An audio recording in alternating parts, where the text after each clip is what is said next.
Boa tarde, Pernambuco. Prazer estar aqui de novo.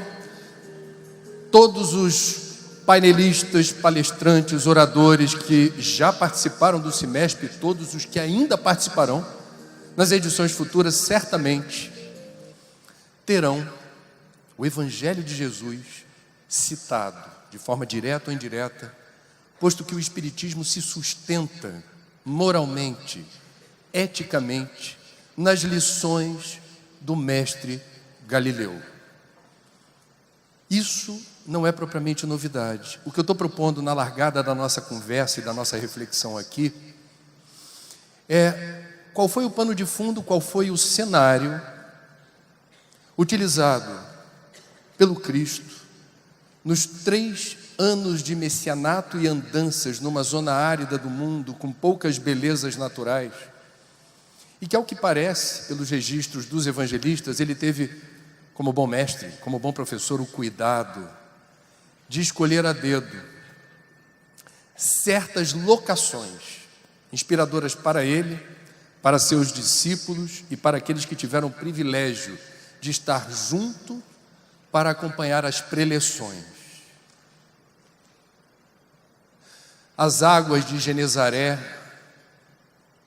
ou do Tiberíades, translúcidas e reluzentes, as águas daquela época, mais caudalosas e menos poluentes ou poluídas, do Rio Jordão, as aves do céu maravilhosamente compostas na sua policromia, que nem o rei Salomão, no apogeu do seu poder, do seu reinado, conseguiu se vestir igual.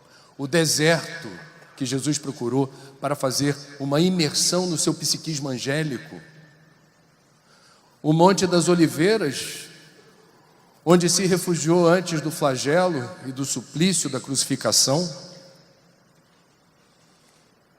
O monte aonde ficou eternizado na história o sermão das bem-aventuranças, que Mahatma Gandhi teve o cuidado de dizer: todo o cristianismo se encontra maravilhosamente resumido no Sermão da Montanha.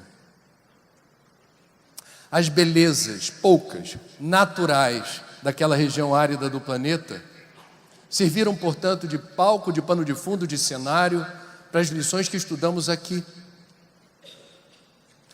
E é curioso quando a gente imagina que isso não era propriamente surpresa para Jesus, um espírito angélico, crístico, livre de imperfeições, de sombras, e que, segundo o Espírito Emmanuel, no livro A Caminho da Luz, psicografado por Chico Xavier, há aproximadamente 4,5 bilhões de anos atrás, o mesmo Jesus, já espírito crístico, presidiu os fenômenos que resultaram na formação complexa do globo terrestre, com todas as leis que regem a gravidade, os fenômenos químicos, físicos, biológicos, os elementais da natureza, o ambiente propício e perfeito para o surgimento da vida, em suas múltiplas resoluções.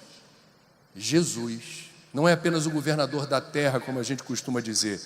Jesus coordenou o trabalho dos engenheiros siderais, que determinaram esse cantinho no universo, essa nave azul, maravilhosamente esculpida, projetada no seu design perfeito, para acolher não apenas nós, que chegamos atrasados na festa. Nós fomos uma das últimas espécies a aparecer por aqui. E o palco da vida é esse, maravilhoso, resplandecente, e que reclama atenção e cuidado. O Espiritismo informa, e é bom a gente se lembrar, que nas obras da criação, nas muitas moradas do Pai, cada habitante é constituído dos mesmos elementos constitutivos de cada planeta. Nós temos uma identificação material, física, com o planeta que nos acolhe. E é interessante, porque nós também, quem quiser se aprofundar nesse assunto, um livro bom, antigo, tem mais de 50 anos, editado pela FEB, Universo e Vida, do espírito áureo mostra de forma muito didática e categórica como o princípio espiritual transita lenta e progressivamente pelos diferentes reinos da natureza. Nós aparecemos no reino mineral e cada rocha, cada pedra emite uma vibração peculiar. Já é uma experiência. Não é uma experiência existencial, é uma experiência vibracional, energética. Depois a gente evolui e transita, transcende na direção do reino vegetal, sim, o reino vegetal mais complexo, porque nós temos uma estrutura que vai buscar nutriente no fundo da terra, absorvendo a luz do sol, vai precisar de água, vai realizar a fotossíntese. Nós temos uma complexidade importante. Os rudimentos da vida vão se sofisticando na direção do reino animal. E no reino animal nós temos já um sistema mais complexo ainda, com um metabolismo e um protocolo de resposta instintivo, com rudimentos de inteligência. Há animais que você jura que sente ou que pensa. Tem gente que conversa e o bicho responde.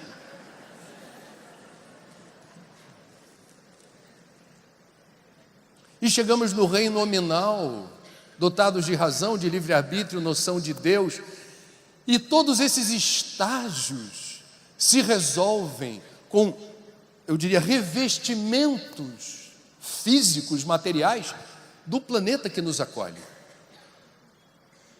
Ele não é apenas a nossa casa, o nosso lar no universo. Nós estamos revestidos dos mesmos elementos constitutivos dessa casa. Para quem ainda tem dúvida, vamos lá. Homem, humanidade, vem da palavra original humus, terra fértil. Nós somos feitos de pó de estrela, de poeira cósmica. Do pó viestes, para o pó voltareis, não é uma poesia bíblica, é uma verdade física. Não sei se todos tiveram o privilégio de fazer, nós já estamos no mês de agosto. O exame de sangue anual. Exame de sangue é para os comuns, os mais sofisticados fazem check-up. Exame de sangue para quê? O seu médico haverá, se for um bom médico, de detectar no exame de sangue a presença de minérios que jazem nas profundezas no solo e que você transporta nas suas veias e que precisa transportar zinco, ferro, precisa transportar manganês, potássio. É uma tabela periódica em níveis adequados de presença. Do contrário, o seu metabolismo não funciona bem. Quem não tiver, por exemplo, o estoque adequado de ferro, com perdão do trocadilho, está ferrado. Vai ter anemia, não vai produzir bem, não vai namorar bem, não vai estudar bem, não vai acompanhar o semestre bem, vai ficar cochilando. Não vai dar certo, está com falta de ferro aí. Então temos uma questão que é: o que está fora está dentro. Os minérios que jazem nas profundezas do solo estão dentro de cada um de nós, porque nós somos filhos da terra. E não apenas da terra. O mesmo médico que pede o teu exame de sangue, se for um bom médico, haverá de perguntar: está se hidratando bem? Está tomando lá seus 3,5 litros, não é de água, mas de alimentos que tenham água, posto que nós também somos seres egressos dos mares salinos e mornos da antiguidade. O berço da vida é a água quente e salina. Nós temos caprichosamente a mesma quantidade de água dentro do corpo, em proporção, do que aquela que ocupa a superfície da terra. É um capricho de Deus. A água que está fora está dentro. Nós vertemos lágrimas de alegria ou de tristeza que tem o sabor dos oceanos. Quando a gente precisa se hidratar, esquece aqueles isotônicos de nome complexo, importado, com águas azuis, abóboras. Vai no coquinho amigo. A água de coco tem o soro fisiológico, que é a receita básica da vida. Dona Zilda Arles, com soro caseiro, fez o quê? Salvou milhares de crianças. De que maneira? com aquele sorinho de vida, que é uma solução simples de fazer e que é a receita básica da nutrição: água e sal. O que está fora está dentro. A receita da vida. A vida tem origem nos oceanos primitivos e nós, durante 9 meses, navegamos no líquido amniótico. Eu não me lembro disso. Na época da minha mãe, eu acho que nem tinha os exames que hoje as mulheres fazem e compartilham nas redes sociais. Olha só o pintinho dele. Não tem mais isso. Naquela época não tinha. Mas você tinha noção de que no ventre da mãe, esse elemento essencial à vida dos oceanos primitivos, do água de coco, do soro fisiológico, está aqui. O que está fora está dentro. Da mesma forma, o ar que a gente respira e que a gente banaliza no Brasil é uma desgraça, porque não temos uma regulamentação firme e forte para cuidar da qualidade do ar que a gente inala. Em outros lugares do mundo isso é mais rígido. Pois bem, aqui no Brasil o ar está fora do radar dos governos e da sociedade. Entretanto, vejam, estamos no período do inverno, quantas pessoas adoecidas com alergias, rinites, gripes, etc. Por quê? Temos uma questão envolvendo o ar que não é apenas baixa umidade, é poluição. Então, é curioso, no Brasil, para acalmar uma pessoa, isso eu aprendi com a minha avó, a pessoa está nervosinha, você serve água com açúcar, se a pessoa for diabética. Não façam isso. Se tiver alguém nervoso, alterado, tiver visivelmente atormentado, depois você faz a prece. Primeiro, pede para a pessoa respirar fundo, porque o que nós banalizamos porque não enxergamos, do outro lado do mundo, no misticismo da Índia, no hinduísmo, eles não chamam de ar, eles chamam de prana, o supremo nutriente da vida absorvido e inalado por nós e que irriga células, glândulas, mantém o funcionamento do corpo da forma adequada, irriga de fluido vital chakras, meridianos. Você quer estar em contato com o cosmos? Respire fundo, entre no fluxo da respiração do universo. Aulas de yoga, aulas de meditação, isso não tem a ver com o espiritismo, mas eu estou falando de recursos naturais fundamentais à vida, e o que está fora está dentro. O ar que está fora precisa estar dentro, para eu ter saúde, vitalidade, longevidade. Portanto, meus amigos, nós estamos aqui denunciando algo importante no nosso tempo, no século 21. Nós não estamos prestando atenção no que está fora, achando que o que está fora não nos atinge, não tem a ver conosco. O que é meio ambiente? Meio ambiente é floresta, é praia, é baleia jubarte, é mico-leão dourado, é o que seja. O meio ambiente começa no meio da gente. O que está fora está dentro. Se eu contamino as águas, se eu poluo o solo, se eu jogo poluição no ar, eu pereço, eu fico fragilizado. E isso é muito sério nos dias de hoje. A gente não pode esquecer que nós estamos hoje testemunhando, isso está acontecendo de forma muito sensorial, muito visível, a maior crise ambiental da história da humanidade. Essa crise tem a nossa digital e o nosso DNA. Ela é causada por nossos hábitos, comportamentos, estilos de vida e padrões de consumo. Se estamos testemunhando o aquecimento global, se estamos testemunhando a destruição sistemática da biodiversidade, da fauna e da flora, se estamos testemunhando a produção monumental de resíduos em solo, o Brasil tem 3 mil lixões a céu aberto e o mundo inteiro está plastificando os oceanos. E nós estamos engolindo microplástico achando que está tudo bem. Nós estamos vivendo um tempo que requer atenção máxima, especialmente nós que nos dizemos reencarnacionistas e falamos de mundo de regeneração, mas isso eu falo já já. Primeiro eu estou tentando compartilhar muito rapidamente evidências de que nós estamos numa trajetória ecocida. Suicídio todo mundo sabe o que é o ato deliberado de uma pessoa determinar a morte, o colapso orgânico, o corpo perece. A morte não existe, mas o corpo fica vulnerável à ação do suicídio. Suicídio é autoextermínio. E o que seria o ecocídio? O ecocídio, grosso modo, seria, apesar de um grande número de pessoas ter a informação de que é parte do problema, quando não economiza água, quando não economiza energia, quando não recicla ou segrega o lixo seco, papel, papelão, plástico, metais e vidro, que não é lixo, ou não tem menor interesse em aproveitar talvez restos de comida para fazer compostagem e transformar isso em adubo, quando andamos de carro o tempo inteiro ou usamos veículos automotores para a esquina comprar pão, para levar o filho ou o neto na escola dali a 2 quadras, para ficar o tempo todo motorizado, emitindo poluentes e agravando efeito estufa.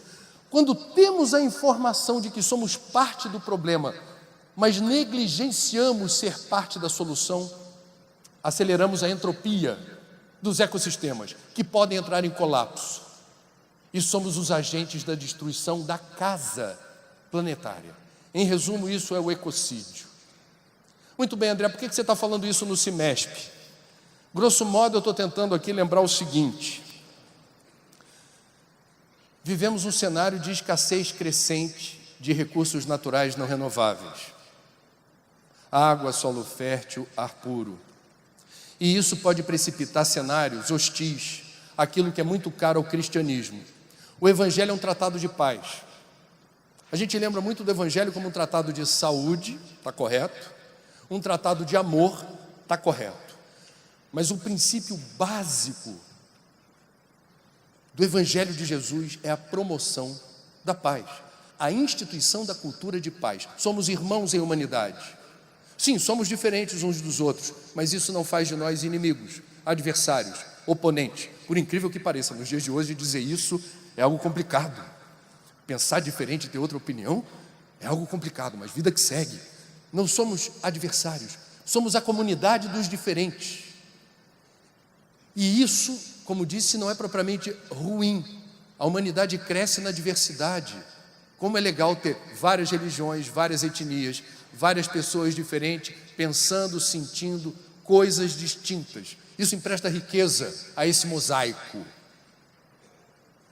O problema é que quando falta o essencial, quando estamos vivenciando um cenário de escassez de recursos naturais fundamentais à vida, do ponto de vista histórico, isso significa uma ameaça à paz. Há um livro que eu recomendo, não é espírita, é um livro científico, e como Kardec permitiu, como não poderia ser diferente em se tratando do bom senso encarnado, que é onde a razão, a ciência avança com lastro, com metodologia, para aferir uma hipótese, que a gente vai aferir como verdadeira.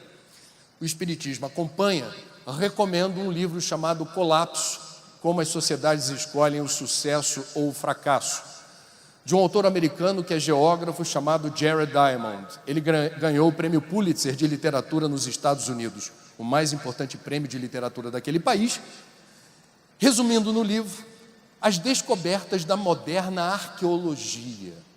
Indiana Jones. Vou fazer uma pesquisa arqueológica, vou resgatar vestígios do passado, de civilizações do passado, vou aplicar o teste do carbono para ver a idade de cada vestígio, e detectando isso eu estabeleço uma ordem sequencial de eventos. Eu conto uma história. Isso é fantástico. Você consegue reconstituir a ossada de um dinossauro com o ossinho da clavícula. Como é que você não consegue contar a história de uma civilização passada, com as ossadas, restos de comida, armas utilizadas, utensílios domésticos? Dr. Jared se preocupou em registrar no livro a razão pela qual diferentes civilizações do passado, em diferentes momentos da história, simplesmente deixaram de existir. Isso era um mistério. Por que os maias, por que os vikings, por que os habitantes da Ilha de Páscoa, depois de séculos construindo uma cultura robusta, desapareceram do mapa. Ninguém tinha uma explicação para isso, até aparecer o arqueólogo, investigar os sítios arqueológicos e descobrir a razão pela qual eles sumiram. Na verdade, eles esgotaram, ultrapassaram o limite do uso dos recursos naturais fundamentais à vida. Eles colapsaram por deixarem de ser sustentáveis. O que é ser sustentável? É respeitar o limite, é dar o passo do tamanho da perna, a capacidade de suporte daquele sistema. Acho que vocês, como eu, vez por outra, se não todo dia, andam de elevador. Quem entra no elevador se depara com uma plaquinha. Essa plaquinha normalmente traz a seguinte informação: capacidade máxima permitida. Por exemplo, 10 passageiros. O que significa não respeitar o que está na placa? Essa é uma boa pergunta. Não é que entrando 11 pessoas, você lembra de um comercial que dizia, sempre cabe mais um, quando se usa? Acho que a marca não existe mais, eu posso falar o nome? Existe? Então não falo. Sempre cabe mais um quando se usa espiritona. Ok, sempre cabe mais um, só tem um problema: o engenheiro projetista concebeu o sistema elevador para um determinado peso estimado. Quando você deliberadamente ultrapassa o peso, você começa a esgarçar esse sistema elevador. As peças, as roldanas, tudo que compõe aquele sistema fica pressionado além da medida que o projetista concebeu. O risco de colapso eleva-se. Portanto, estamos falando de um planeta onde essas civilizações citadas por mim, que aparecem no livro, não respeitaram a capacidade de suporte e tiveram que abandonar o local. Elas colapsaram. O exemplo mais interessante é o dos ilhéus de Páscoa, conhecido por aqueles totens de pedra, os moais. Páscoa é uma ilhota pequenininha. E nos vestígios arqueológicos, você conseguiu contar passo a passo o que houve até o momento do colapso. Eles decidiram construir aquelas rochas. E aquelas rochas eram outdoors, verticais, exaltando cada família ou cada clã da ilha. Eles esculpiam ali simbolicamente o que era importante para cada família. Não bastava esculpir. Aquela pedra tinha que ser arrastada até um lugar de grande visibilidade. Qual era a tecnologia disponível à época? Não tinha trator, não tinha guindaste, não tinha caminhão. Eles foram na pequena florestinha da ilha e começaram a tirar cada árvore para colocar os troncos debaixo das pedras e ir empurrando aonde você gostaria de deixar a sua marca. Pela quantidade de moais que existe em Páscoa, você imagina quantas árvores foram retiradas. Na verdade, a florestinha desapareceu. Ao desaparecer a floresta, o riozinho que atravessava a ilha de Páscoa, que tinha água perene o ano todo, passou a ter água uma vez ou outra. Primeiro problema, sem floresta, sem o enraizamento das árvores, promovendo a recarga dos aquíferos, aquele riozinho deixou de ter a provisão de água necessária. A vazão ecológica ficou comprometida. A água colapsou. Segundo problema, todo mundo tinha um roçado para plantar, agricultura de subsistência. Quando dava uma praga, o pessoal de Páscoa nem se estressava, porque o predador que atacava a praga morava na floresta. Olha que legal. Ih, deu praga. Calma, mulher. Daqui a pouco tem um contra-ataque. Batata. O predador gostava de comer a praga. Sem floresta, ninguém sabe para onde foi o predador, nem o Jerry Diamond. O predador sumiu, escafedeu-se. Mas a praga não. Ela aparecia e tornou-se um problema, um pesadelo. As pragas foram determinantes na dizimação das colheitas. Fome sobreveio. Terceiro ponto, é uma ilha oceânica.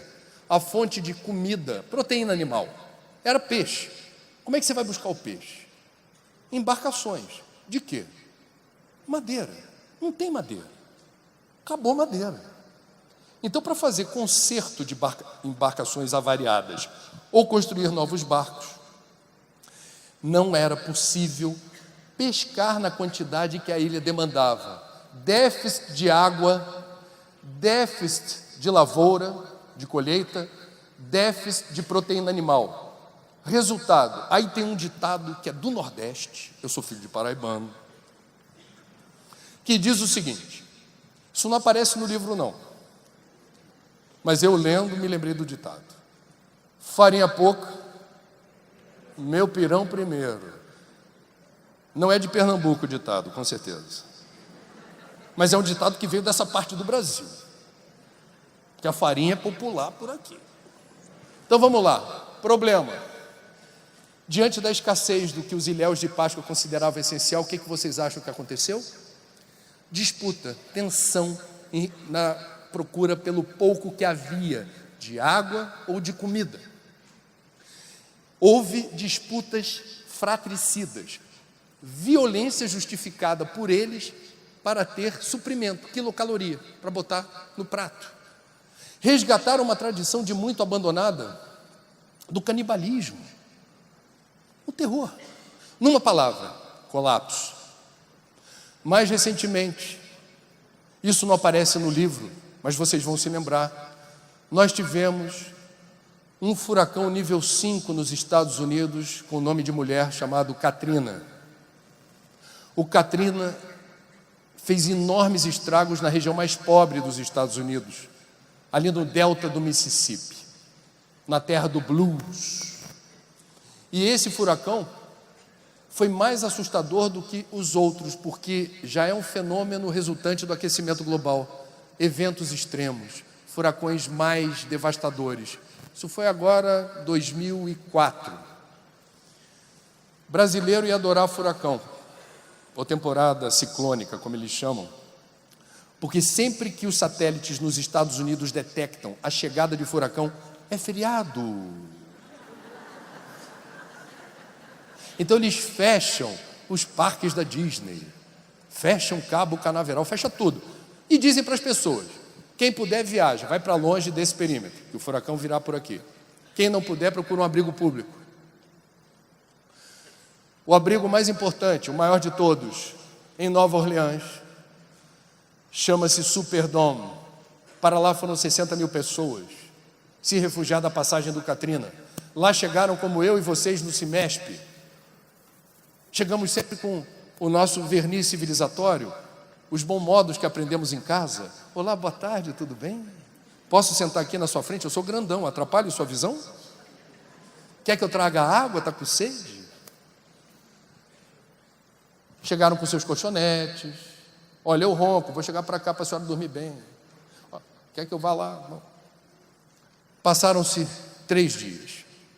As pessoas dormindo de forma desconfortável, sabendo que dali a pouco o furacão passaria e voltariam para casa. O que houve? O furacão passou e alguém lá chegou com o microfone na mão, falando para a multidão, como eu estou falando aqui com vocês, dizendo, tem uma boa notícia e tem uma má notícia. A boa notícia é que o furacão passou, todo mundo já enrolando o colchonete, dizendo, graças a Deus que eu não aguento mais o ronco desse povo, vou saindo. A má notícia é que nós vamos continuar aqui.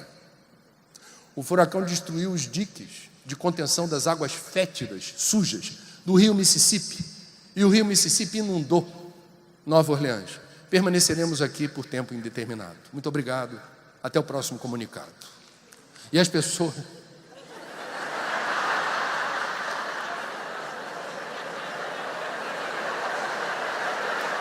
Registro isso como um gesto de carinho. Obrigado, obrigado. Então vamos lá. As pessoas ficaram tensas, porque perceberam que, naquele momento, as autoridades não estavam preparadas para esse tempo indeterminado.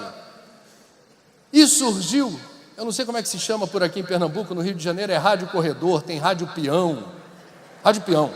A rádio peão, em edição extraordinária, começou a vulgarizar uma informação do tipo, isso é fato, tá, gente? Isso virou história. Eles não estavam preparados para isso, talvez não haja comida para todas as pessoas aqui. Talvez seja melhor a gente garantir a nossa parcela de comida antes que falte. Foram organizadas milícias dentro do Superdome. Essas milícias começaram a invadir a área do almoxarifado para retirar o que estava previsto para ser consumido por todos. Primeiramente, eles queriam abocanhar e levar com eles. Foram registrados, nos dias subsequentes, homicídios, estupros e suicídios dentro do Superdome. 2 brasileiras estiveram lá, uma delas publicitária, Mônica Vassão. Ela foi entrevistada naquele período pela revista Época, e a manchete da revista é: eles agiam como bichos, o que é uma frase injusta, porque bicho não faz o que aconteceu lá dentro. Alguém vai dizer: por que isso aconteceu? Vamos lembrar da Ilha de Páscoa, vamos lembrar do livro do Dr. Jared Diamond. Não é uma regra absoluta que aonde haja escassez do essencial, a resposta seja violência.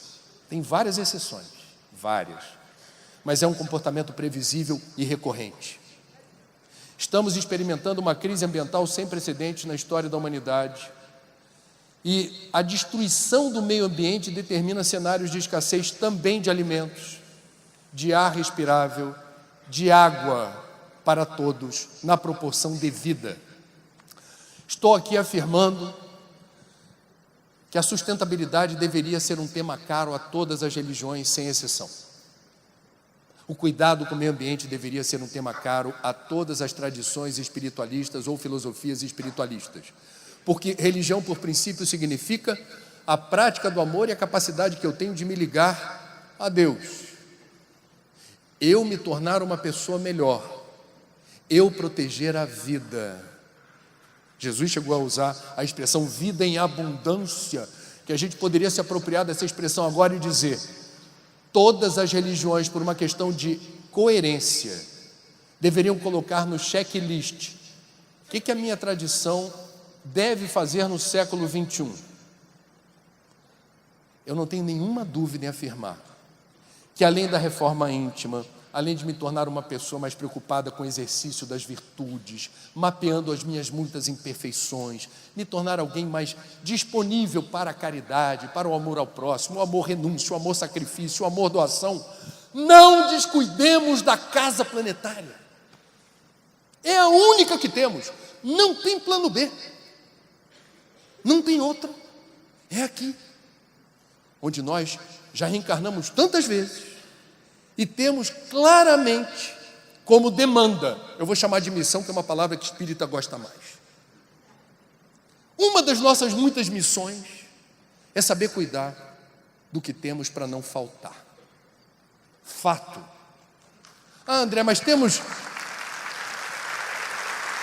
Você está pegando no pé dos espíritas e as outras tradições.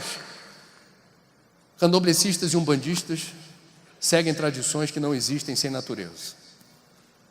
No judaísmo, alguns rabinos, um deles chamado Newton Bonder, lá do Rio de Janeiro, tem claramente uma atitude de ajuste das escrituras consideradas sagradas para os judeus, à luz do século 21, ressignificando, por exemplo, o sábado, que é sagrado para os judeus, é o dia da pausa, da trégua, do não trabalho, o Shabat. Newton Bonder tem textos maravilhosos dizendo: a terra nunca precisou tanto da pausa, do descanso, essa exploração desmedida, movida pela sanha de lucro, daquilo que um economista de São Paulo, que eu respeito muito, Ladislau Dalbor, da PUC de São Paulo, disse certa vez, aspas, crescer por crescer é a filosofia da célula cancerosa. Não nos interessa crescer a qualquer preço, porque isso pode ter um custo elevadíssimo, isso não é sustentável, isso não é visível na linha do tempo, acontecendo do mesmo jeito, por longos anos, a gente vai exaurir, vai colapsar antes, sabendo usar não vai faltar.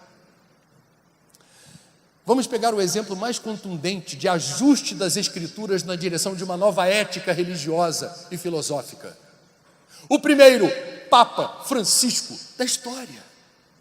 Incrível. As pessoas não refletem muito por que só agora surgiu um Papa Francisco. É um dos santos mais populares da igreja. Por que só agora temos um Papa Francisco I? Pensem nisso. Vamos relembrar, 5 ou 6 anos atrás, quando Bento XVI renunciou, qual é a tradição católica? Todos os cardeais vão para a Capela Sistina. Vamos combinar que é um barato, deve ser muito legal ser cardeal e ficar preso na Capela Sistina, participando de uma votação. Você fica distraído, vendo, opa, que legal. Na antiguidade não deixavam o Papa sair para comer, ficava trancado, só sai de lá quando escolher um Papa. Agora estão pegando leve. Tem lanchinho, dá para dormir um pouquinho, mas é uma maratona. A tradição católica diz, daqui o Espírito Santo haverá de ungir um novo Papa, através dos cardeais. É a tradição católica. E quando acontece isso, quem é que sai? O cardeal argentino, Bergoglio, primeiro Papa dessa parte do mundo. E Bergoglio, ao ser eleito Papa, leva um susto, sai, a primeira missão dele é escolher um nome. Não é um nome pessoa física, é um nome pessoa jurídica. Quando você escolhe um nome de Papa, é um nome que tem um significado para a tradição da igreja, no sentido do modelo de gestão. Como é que você pensa a igreja, como é que você pensa o evangelho. Então, se você escolhe o nome Bento, já houve 16 Bento. Quem escolheu Bento de novo, escolheu uma linha, uma rota administrativa e de gestão. Pio, já houve 12 Papas Pio, 12. Toda vez que alguém escolhe o Pio, feia essa frase, né? Toda vez que alguém dá um Pio como Papa, escolheu Pio, você está assinalando uma rota, dizendo assim, olha, Pio significa isso daqui. Pensem, por que ninguém escolheu Francisco? Pensem. Uma hipótese, que é a minha, uma hipótese. Espiritismo é uma filosofia espiritualista, vou filosofar. Quem foi Francisco de Assis? O poverello de Assisi, na Úmbria. Aquele que era um jovem como todos os outros, participava de noitada, foi para a guerra, foi preso. Eu estive em Assisi com a Cláudia, minha mulher, a gente esteve na igreja, aonde Francesco vislumbra através de uma imagem de Jesus, ele tem uma visão mística de Jesus pedindo a ele, salve o meu evangelho, resgate o meu evangelho. Dali para frente ele nunca mais foi o mesmo. Contraria o pai, que era um comerciante rico, fica nu na frente dele, foi um escândalo na cidade. Eu não tenho mais nada seu, vou cuidar da minha vida. E na Porciúncula, que era uma igrejinha pequenininha, ele começa a praticar aquilo que ele achava que era o caminho, a verdade e a vida. E a missão de Francisco? Os teólogos do cristianismo, alguns deles afirmam categoricamente, Francesco representou uma ruptura na história da igreja, porque constrangeu a opulência e a corrupção de uma instituição que não lembrava o evangelho de Jesus mais. E nesse sentido, escolher o nome Francisco deveria significar, teologicamente, ruptura. Esse Papa argentino, que parece, ao escolher esse nome, sabia o que estava fazendo. Ele não é franciscano, é jesuíta. Jesuítas são metódicos. Eu dou aula há 15 anos na PUC do Rio, administrada por jesuíta. Jesuíta é metódico. Jesuíta adora Aristóteles, adora o conhecimento, adora administrar escola e universidade. Jesuíta sabe o que vai fazer no dia 15 de agosto de 2023. E esse Papa, quando escolheu o nome Francisco, ele já sabia. Eu estou aqui para não tolerar mais padre pedófilo. Eu estou aqui para acolher os homossexuais. Eu estou aqui para acolher os desquitados e divorciados. Eu estou aqui para não usar mais sapatinho Prada vermelho, nem crucifixo pesado de ouro. Eu estou aqui para dizer que eu não vou mais dormir e comer nos aposentos suntuosos papais. Eu vou comer no bandejão do Vaticano. Eu vou inaugurar uma lavanderia.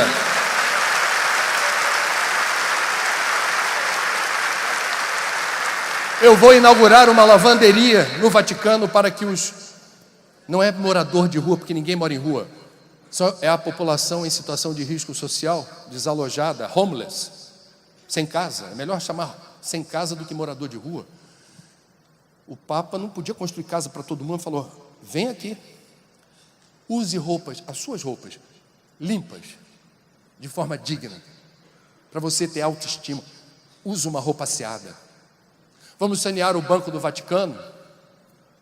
Vamos fazer o sínodo na Amazônia, no final desse ano, para discutir os direitos dos povos da floresta, diante de projetos que podem afrontar seus direitos, assinalados na Constituição. Esse Papa está incomodando, eu acho. Se está incomodando, ele talvez esteja sendo muito fiel ao franciscanismo, representando uma ruptura. O Evangelho de Jesus não se coaduna com o dos poderosos. E ele, Francisco, primeiro, o argentino. Aliás, um parênteses aqui, rapidinho. Não sei se vocês se lembram. Quando ele foi ungido Papa, tinha uma multidão morrendo de frio na Praça São Pedro, esperando a bênção papal, tradicional. E o Papa chega, ele já começou a ser diferente aí, falou assim: obrigado, foram buscar o Papa no fim do mundo. Rezem por mim. Vocês se lembram? Isso virou notícia, o Papa não abençoou ninguém, falou assim: rezem por mim. Jesuíta, metódico, ele sabia, e isso se agravou na linha do tempo. Nós somos espíritas, nós rezamos por todos. Reservem um tempo para Francisco.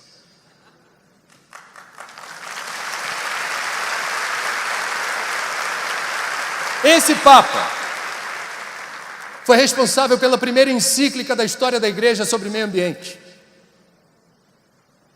Completou 4 anos no último mês de junho.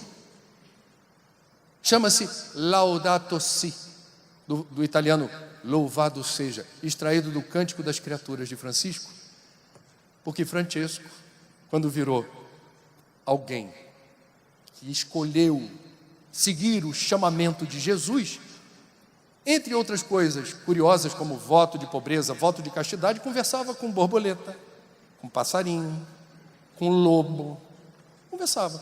Aí as pessoas passavam perto e falavam: e ali estava um legado teológico importantíssimo, que se ajusta perfeitamente à moderna ciência ecológica. Até então a igreja era absolutamente antropocêntrica. O que é isso? Eu sou filho de Deus, sou feito à imagem e semelhança do Pai. Significa o quê? Aquele adesivo que tem por aí também em Recife, Olinda, que diz assim, não sei se vocês viram, adesivo de carro: não sou o dono do mundo, mas sou o filho do dono. Então você diz assim: estou podendo, eu estou podendo. Por quê? Esse planeta existe apenas e tão somente para me servir. Mas e as outras espécies? Eu sou filho de Deus. Francisco, quando conversou com borboleta, passarinho e lobo, simbolicamente, e quando compõe o Cântico das Criaturas, ele exalta a presença do sagrado na natureza. Deus também criou outras espécies, não tão evoluídas como o Homo sapiens sapiens, topo da cadeia evolutiva, que de forma invigilante tem destruído sistematicamente o que se tornou fundamental para a existência do próprio homem. Esse é o ponto que eu estou trazendo para vocês aqui. É um paradoxo.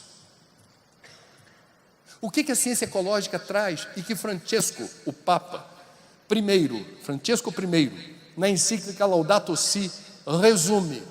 Os vaticanistas dizem que é a encíclica mais fortemente impregnada de ciência da história da Igreja. Ela é endereçada a 1 bilhão de católicos e ao mundo que não é católico, porque o Papa não é apenas um chefe religioso, ele é um chefe de Estado. O Vaticano é um Estado. Por isso que eu estou falando tanto de Papa aqui. Ele é um chefe de Estado.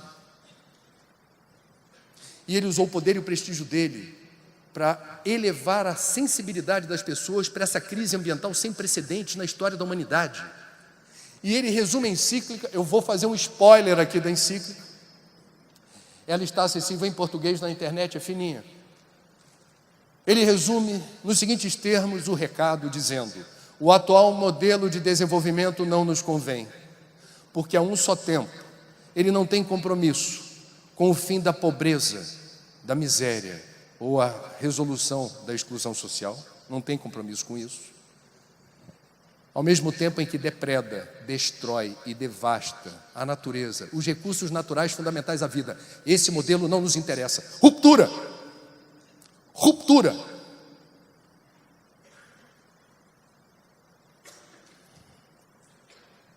O que o Espiritismo tem a ver com isso? E aí, quando a gente para pensar, nós somos o Consolador prometido, a terceira revelação, o cristianismo redivivo. Será que a questão ambiental passou em branco pela doutrina espírita? Não creio. Vamos lá, o que espiritismo e ecologia têm em comum? Em primeiro lugar, isso é curioso, surgem no mesmo período histórico, segunda metade do século XIX, em países fronteiriços. Kardec, primeira edição do Livro dos Espíritos, França, 1857. 9 anos depois, no país fronteiriço, Alemanha, um naturalista chamado Ernst Haeckel também cunha uma palavra que não existia, assim como o espiritismo é uma palavra nova, chamada ecologia. 9 anos depois, 1866. Portanto, eles foram contemporâneos. E nos meus estudos eu não consegui detectar se eles se conheceram ou se um ficou sabendo do outro. Mas eles têm muita coisa em comum. São 2 homens de ciência. Espiritismo e ecologia são ferramentas científicas que tentam explicar a realidade que nos cerca. E não uma realidade linear, é uma realidade sistêmica, complexa.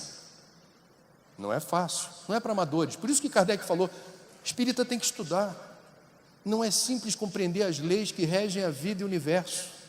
E no caso dos espíritas, a gente está falando do mundo material, tangível, visível, e do mundo invisível. É uma complexidade ainda maior. E é muito interessante a gente ver, por exemplo, como espíritas e ecologistas falam a mesma língua quando o assunto é tempo. Tempo. É curioso isso. Os ecologistas invariavelmente tensos, né? Dizendo assim, o planeta não pode suportar por muito tempo tanta poluição das águas, do solo, do ar. Precisamos agir agora. Agora. E os espíritas em relação ao tempo dizem o quê? Não sei se vocês perceberam. Normalmente o orador que faz palestra sobre mundo de regeneração bota a pilha, né? Fala assim, mundo de regeneração está a caminho. Vivemos um momento de transição planetária, mundo de provas e expiações, mundo de regeneração. Estamos encarnados e nesse momento precisamos fazer as escolhas certas. Por quê? Porque é uma encarnação chave. Nós precisamos nos habilitar, parafraseando Cristo, para usar as vestes nupciais adequadas. Se lembra da parábola do Penetra? O camarada entrou na festa e foi flagrado porque não usava as vestes nupciais adequadas. Do ponto de vista espírita, o que significa isso? O perispírito não é apropriado para aquele plano. Significa dizer que aqueles de nós que no período de transição planetária não fizermos as escolhas certas em favor da nossa própria evolução, provavelmente não carimbaremos o passaporte para o retorno à Terra.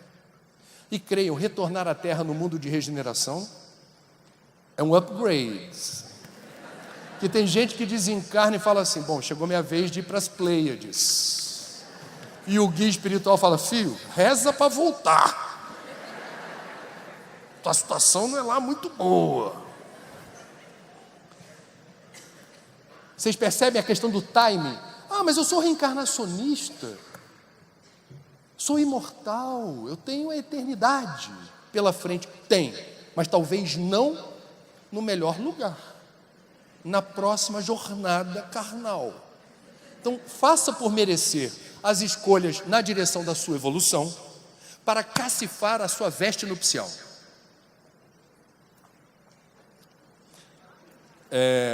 Espero que ele recicle esse papel.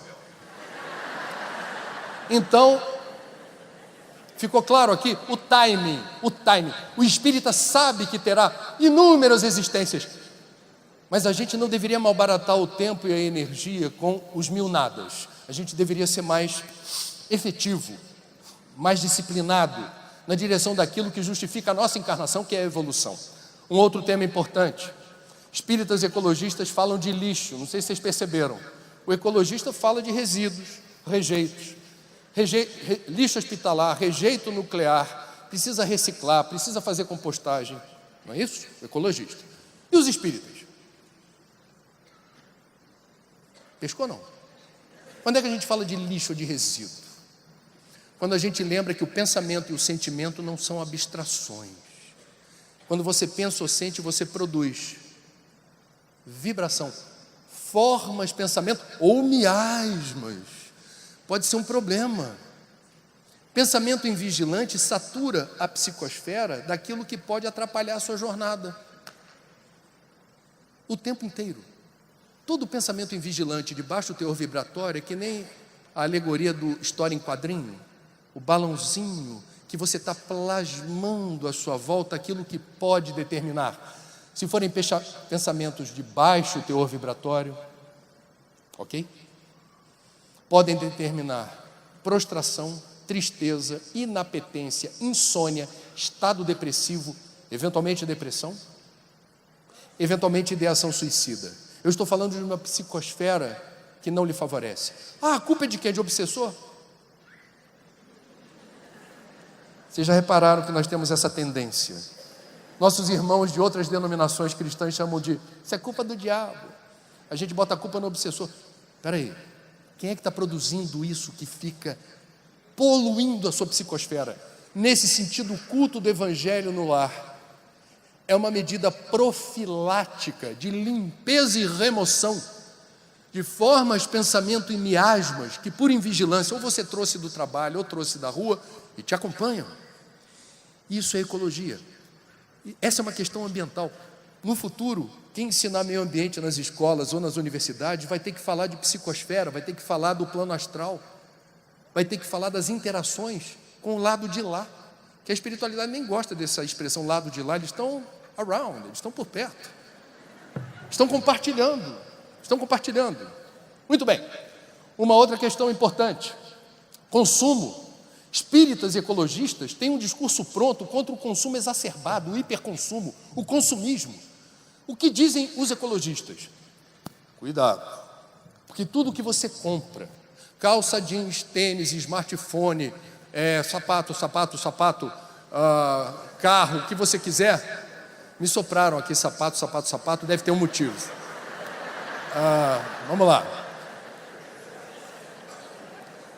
Tudo isso é feito de quê? Pedacinho de planeta. Tem água, tem matéria-prima e consumiu muita energia. Tudo que a gente compra. Então seja um consumidor consciente. É o que os ecologistas dizem. Menos é mais. Você pode ser feliz com menos. Não entre no deslumbramento dos apelos comerciais vorazes do Black Friday, do Natal pagão e por aí vai. Seja feliz passeando por um shopping, se divertindo, olhando as vitrines, dizendo: nossa, que legal ver um monte de coisa que eu não preciso para ser feliz.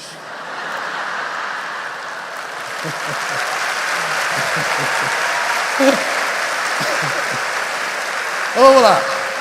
E os espíritas, meus amigos, um dos grandes legados sustentáveis, ecológicos e ambientais do Pentateuco kardeciano está no livro base da nossa doutrina, o número 1, o livro dos Espíritos, exatamente na lei de conservação. A lei de conservação é tão interessante. Poxa, 1857 está lá Kardec escrevendo o subtítulo: necessário e supérfluo, em relação ao que a gente compra, leva para casa ou usa. Olha, 1857, não tinha shopping center em 1857, não tinha curso de marketing ou publicidade. Em 1857, não tinha Black Friday. Em 1857, mas Kardec já assinalava o quê? Prestem atenção, é uma questão espiritual. O necessário e o supérfluo. Por que ele disse isso?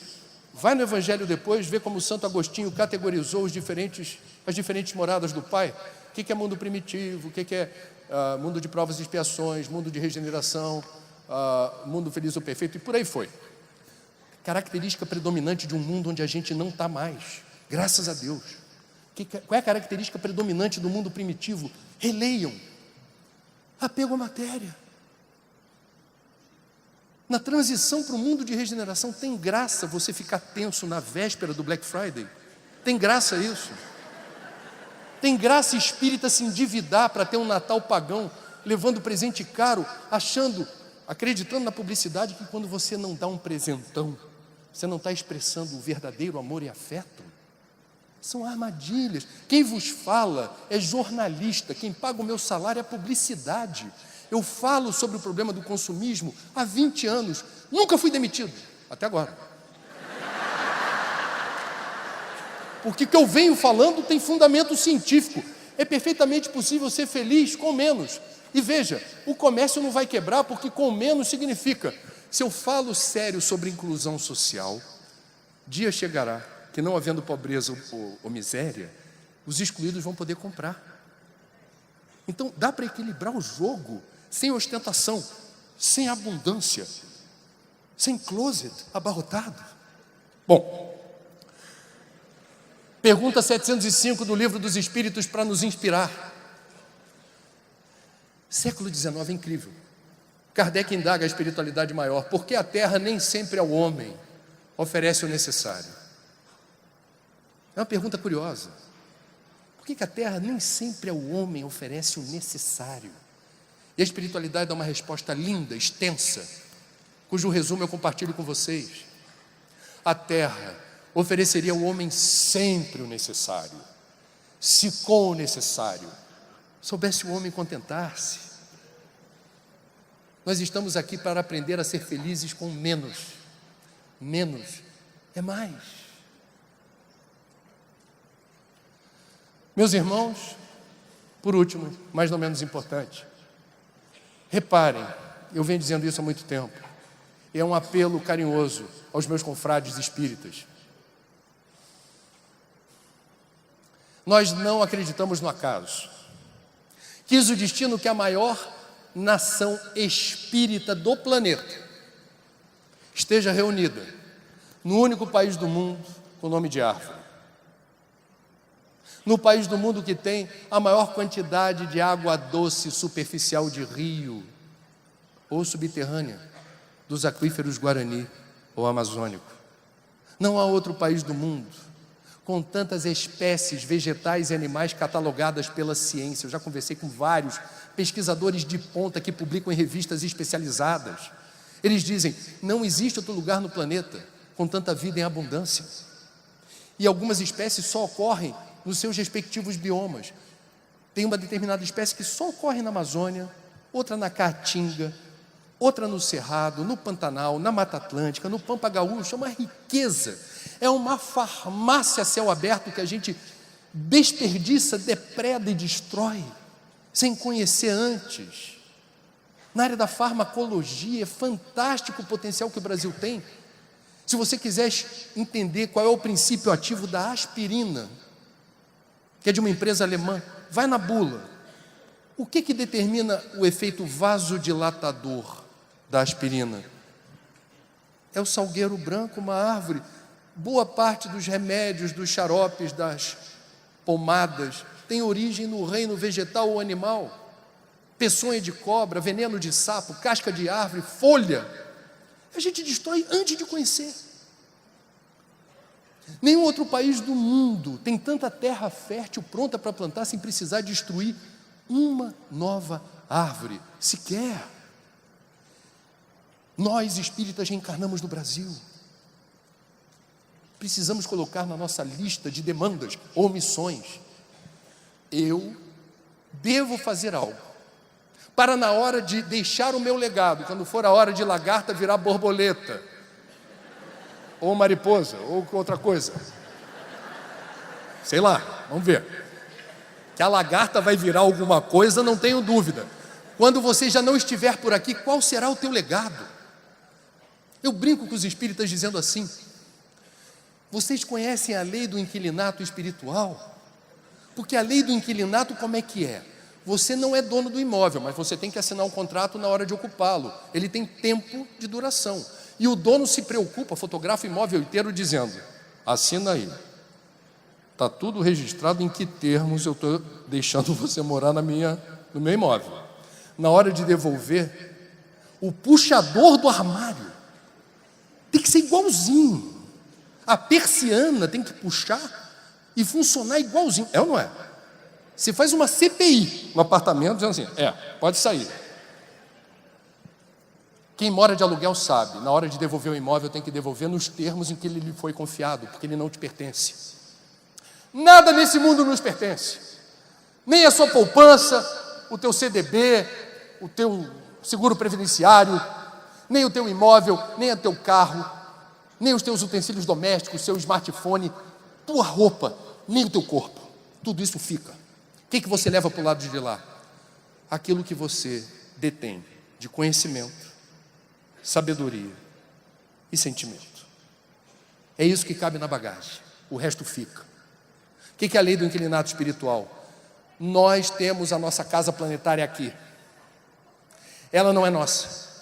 Devolveremos essa casa quando daqui regressarmos para a pátria espiritual. Em que condições devolveremos? Que uso estamos fazendo da terra? E de que maneira retribuiremos a gentileza dela nos acolher da forma como nos acolhe? Eu vou evocar aqui o espírito de Luiz Gonzaga. 30 anos de desencarne essa semana. O rei do Baião, que reencarnou nesse planeta para trazer alegria a partir de Exu, daqui de Pernambuco. Eternizou em uma de suas muitas músicas famosas, Asa Branca, o que poderia ser um novo mantra do enfrentamento do fenômeno do aquecimento global, certamente o maior problema ambiental da atualidade.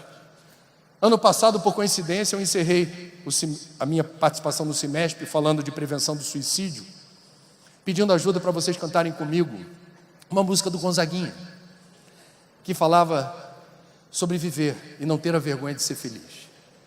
Hoje eu peço a gentileza para a gente puxar uma vibração boa na semana do desencarne do Gonzagão, porque Asa Branca falava de um fenômeno climático conhecido no Nordeste, que é uma região semiárida, da seca, da estiagem, que determinou tantas migrações, êxodos.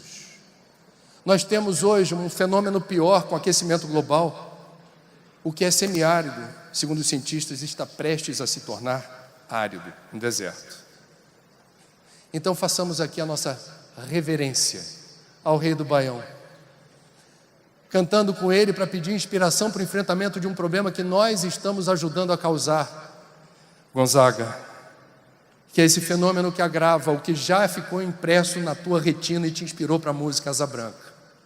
Quando olhei a terra ardendo, qual fogueira de São João, eu perguntei a Deus do céu, ai, por que tamanha judiação? Deus abençoe vocês. Tudo de bom.